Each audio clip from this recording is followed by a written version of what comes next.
Hello, this is Alan Fogelquist. What follows is a short video on the recent Colombian elections. On June 21st, 2026, Colombia made history, with nearly 13 million votes cast in his favor, the most ever received by a presidential candidate in Colombian history.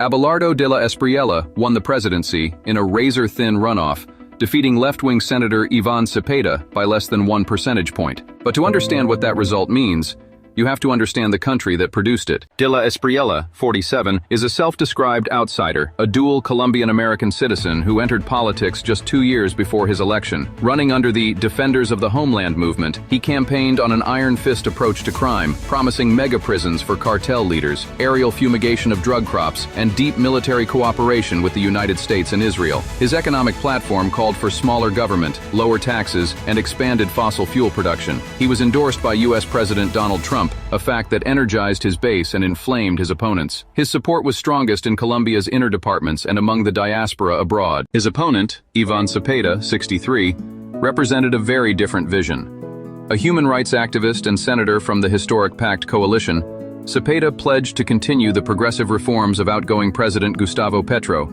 expanding labor rights, taxing the wealthiest Colombians to fund social programs, and pursuing negotiated peace with armed groups rather than military escalation. A rural Colombian landscape, lush green hills, a small indigenous community visible. People gather in an open communal space. The shot is respectful, wide, and documentary in feel. Soft, diffused light.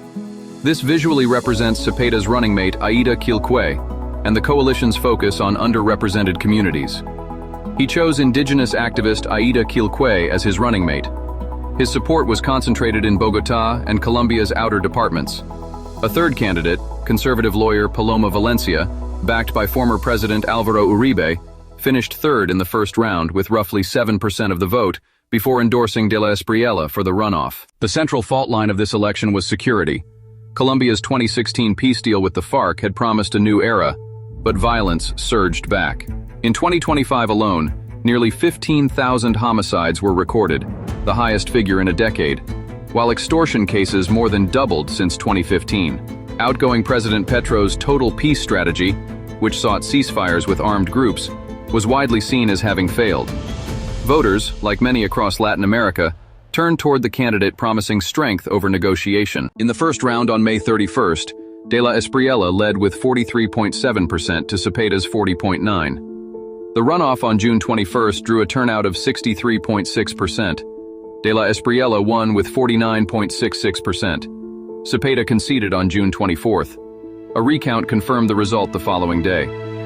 Colombia now turns a new page, toward a harder line on security, a closer relationship with Washington, and an open question about what becomes of the peace that so many fought so long to build.